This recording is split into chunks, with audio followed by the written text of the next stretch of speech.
Well, Southeast Texas is known for its intense and unpredictable weather. To protect our belongings, we insure homes, cars, and properties, but it turns out getting and keeping insurance policies may be more difficult for this year. We're definitely starting to learn this right now, and ABC 13's Liliana Pearson's been digging into this one. And Liliana, this report was inspired by some ABC 13 water cooler conversations, you could say.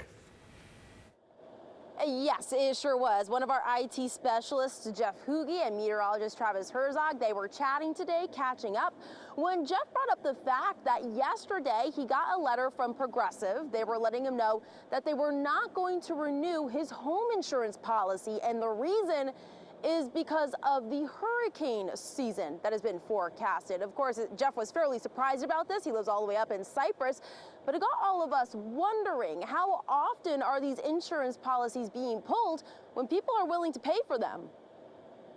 ABC 13 IT specialist Jeff Hoogie and his wife are on the hunt for new home insurance after getting this letter in the mail Monday. They are canceling our insurance after our policy expires, and they're not going to renew it because we're in a hurricane zone.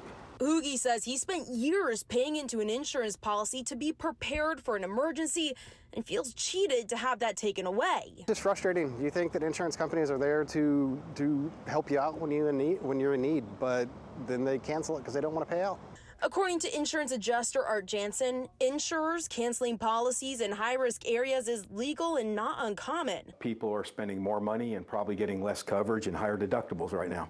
Jansen says as the cost to fix and rebuild homes goes up, some insurance companies are hiding coverage clauses in the fine print, while others are downright refusing service. Very unfortunate, but a lot of people don't understand what they have coverage for until they go through an event.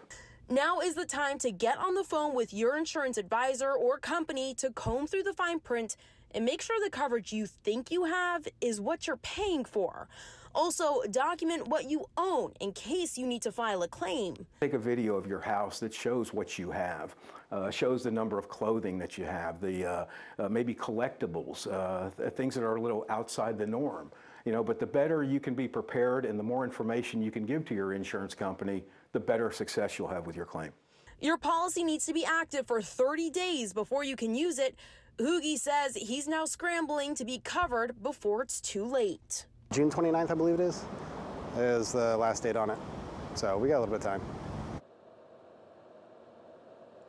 And Jansen says if your insurance company doesn't want to give you flood or windstorm insurance, you can go to the Texas Windstorm Association and get insured through there. And if something does happen and you're not insured, or you find out that the fine print means you weren't insured, you can always reach out to FEMA or the Red Cross for help.